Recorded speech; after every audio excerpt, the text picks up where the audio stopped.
নমস্কার, আমি জ্যোতিষী শ্রী গৌর ভট্টাচার্য। হ্যাঁ, থাম্বনেলটা ঠিকই পড়েছেন যে মেষ রাশির জাতক বা জাতিকাদের জন্য এই জুন মাস কেমন যাবে। এই জুন মাসে 2026-এর জুন মাসে এই 7টা ঘটনা ঘটবে। এই মেষ রাশির জাতক বা জাতিকাদের জন্য এক উল্লেখযোগ্য ভিডিও হতে চলেছে, তাই মনোযোগ সহকারে ভিডিও শেষ পর্যন্ত দেখবেন অবশ্যই। আর আপনি কোথা থেকে আমার ভিডিওটা শুনছেন বা দেখছেন অবশ্যই কমেন্ট বক্সে লিখে দিয়ে যান আপনার লোকেশনের নামটা, তাহলে বুঝতে পারবো কোথায় কোথায় আমার ভিডিও পৌঁছাচ্ছে। আর আমি জ্যোতিষী শ্রী গৌর ভট্টাচার্য, আমার চেম্বার হলো সারা ভারতবর্ষে একটাই চেম্বার। প্রত্যেক দিন আমি একই জায়গায় বসি, প্রতাপবাগান 6 নম্বর সরণি, বাঁকুড়া। অন্যান্যদের মতো কোনো পাড়ায় চেম্বার, বিভিন্ন শহরে চেম্বার, বিভিন্ন জায়গায় চেম্বার, বিভিন্ন হোটেলে চেম্বার আমার নেই। প্রতিদিন আমি একই জায়গায় বসি, প্রতাপবাগান 6 নম্বর সরণি, বাঁকুড়া। যদি সত্যিকারের জ্যোতিষ বিচার করাতে হয় বা সত্যিকারে যদি জানতে হয়, তাহলে উপরে দেওয়া নাম্বারে যোগাযোগ করে হয় চেম্বারে আসতে হবে, বা যারা অনেক দূরে থাকেন, যাদের পক্ষে আসা সম্ভব নয় বা আসতে পারছেন না, তারা অনলাইন কনসালটেশন নিতে পারেন। অনলাইনে কথা বলার জন্য কি করতে হবে? আপনার নাম, জন্ম তারিখ, জন্ম সময়, জন্মস্থান, এই তথ্যগুলো পাঠিয়ে দিন। পৃথিবীর মানচিত্রে আপনি যে কোনো জায়গায় থাকুন না কেন, সেখান থেকে আপনি অনলাইনে আমার সাথে কথা বলতে পারবেন এবং পুরো পুঙ্খানুপুঙ্খভাবে আপনার জন্মছকটাকে ডিটেলসে জানতে পারবেন। আর আমার কাছে দেখাতে হলে একটা বিশেষত বারবার প্রত্যেকটা ভিডিও দেখেন বলি যে আপনার যে প্রবলেম বা সমস্যা চলছে, সেই সমস্যার কথাগুলো নিজে থেকে বলবেন না। আপনি জন্ম তারিখ, জন্ম সময়, জন্মস্থান দিয়েছেন, ব্যাস এনাফ। যদি জন্ম তারিখ, জন্ম সময় কোনোভাবে না থাকে, দুটো হাতের ছবি তুলে পাঠান, ব্যাস এবারে এনাফ। আপনি থামুন, আগে আমাকে বলতে দিন। আপনি আগে জেনে নিন যে আপনি কেন ফোন করেছেন, কিসের জন্য ফোন করেছেন এবং আপনার বর্তমানে সমস্যা কী চলছে, সমস্ত বিষয়ে আলোকপাত করব। যদি জানতে হলে ভিডিও শেষ পর্যন্ত মনোযোগ সহকারে শুনতে হবে। আর আগে বলবো আপনার অতীত জীবনের কথা, আগে বলবো, তারপরে বলবো বর্তমান জীবনের কথা, তারপরে ভবিষ্যৎবাণী। এই অতীতের কথাগুলো যখন আমার কাছে মিলে যাবে, বর্তমানের কথাগুলো যখন মিলে যাবে, তখন তারপরে ভবিষ্যৎবাণীর কথাগুলো মেনে চলবেন বা ইনস্ট্রাকশনগুলো ফলো করবেন। এইভাবেই প্রেডিকশন করতে ভালোবাসি। দীর্ঘ 2010 সাল থেকে একই প্রফেশনে যুক্ত আছি। আমার সম্বন্ধে আরও জানতে হলে গুগলে গিয়ে সার্চ করে লিখুন অ্যাস্ট্রোলজার গৌর ভট্টাচার্য, সেরকম সমস্ত তথ্য আমরা জানতে পারবেন।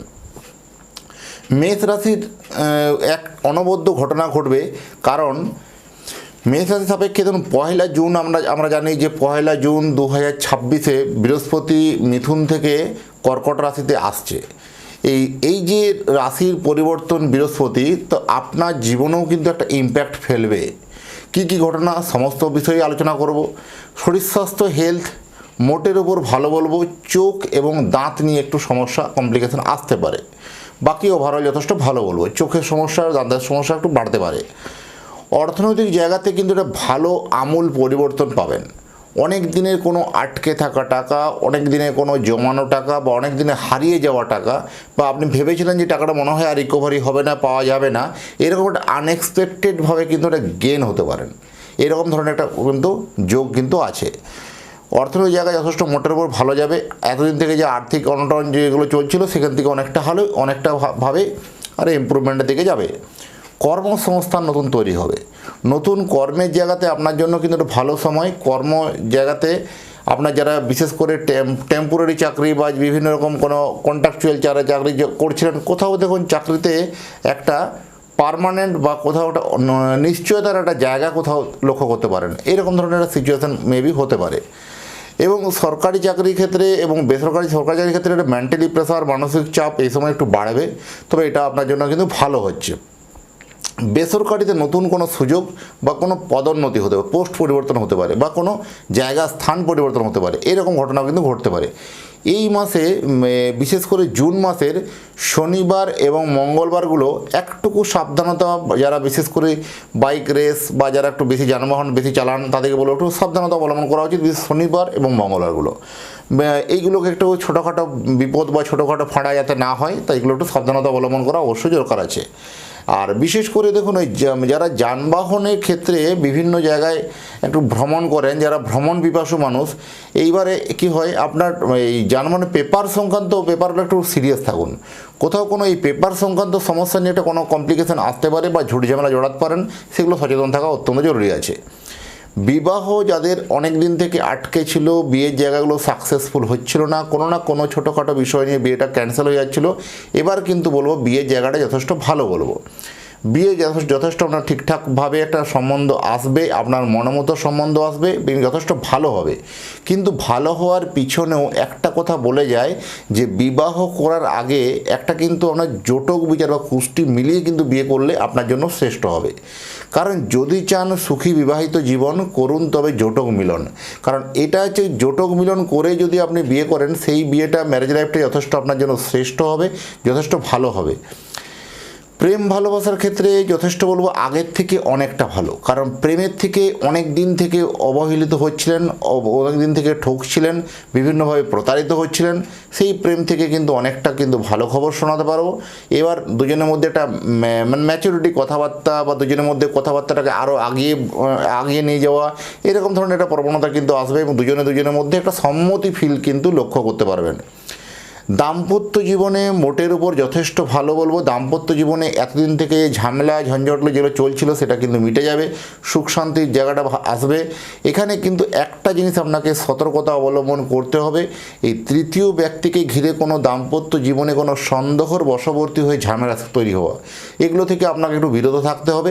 কারণ কোথাও কোনো থার্ড পার্টির সঙ্গে কোনো একটা নিঃসন্দেহ বাতিক মানে হয়তো সম্পর্কটা কিছুই নেই, কিন্তু কোথাও যেন একটা সন্দেহর অবকাশ তৈরি হয়ে বা একটা সন্দেহের কিন্তু একটা বাতাবরণ তৈরি করে কোথাও সম্পর্কটা একটু ক্র্যাশ হতে পারে, সচেতন থাকা দরকার আছে।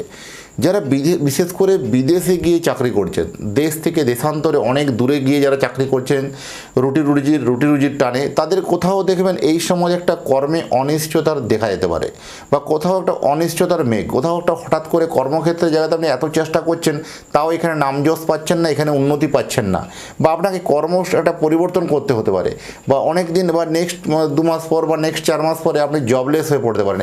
এইরকম একটা হতাশা আপনার গ্রাস করতে পারে। যথেষ্ট জন্মছকটাকে একটু কুণ্ডলীটাকে বিচার করার প্রয়োজন আছে। গৃহসুখ মিলবে, যারা নতুন বাড়ি তৈরি করতে চলেছেন তাদের জন্য ভালো সময়, বা নতুন কোনো প্রপার্টি কেনা বেচা দুটোই শুভ হবে, কেনা এবং বিক্রি করা দুটোই শুভ হবে।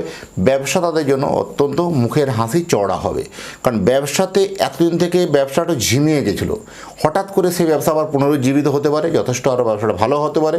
বিভিন্ন ক্ষেত্রে হার্ডওয়্যার আইটেম, বিশেষ করে কন্ট্রাক্টর, বিভিন্ন ক্ষেত্রে এজেন্ট বা যে কোনো মানে কমিশন এজেন্ট বলবো, খাদ্যদ্রব্য, ম্যানুফ্যাকচারিং ইউনিট, পেট্রোল, ডিজেল, লোহা বা বিভিন্ন মেটালের ব্যবসা, আইটি সেক্টর, বিভিন্ন সফটওয়্যার জাতীয় ডিজিটাল সংক্রান্ত জিনিসটা বা তরল দ্রব্য, এক্সপোর্ট ইম্পোর্টের ব্যবসা, খাদ্যদ্রব্যের ব্যবসা, ম্যানুফ্যাকচারিং ব্যবসা, কোনো বস্ত্র ব্যবসা, কোনো ডেকোরেটার্স ব্যবসা বা কোনো ধরনের আপনার ম্যানেজমেন্টের ব্যবসা, এই সব প্রফেশনগুলো কিন্তু আপনার জন্য যথেষ্ট ভালো। এই সময় কিন্তু একটা লাভের মুখ দেখতে পাবেন, এটুকু হলক করে বলতে পারবো।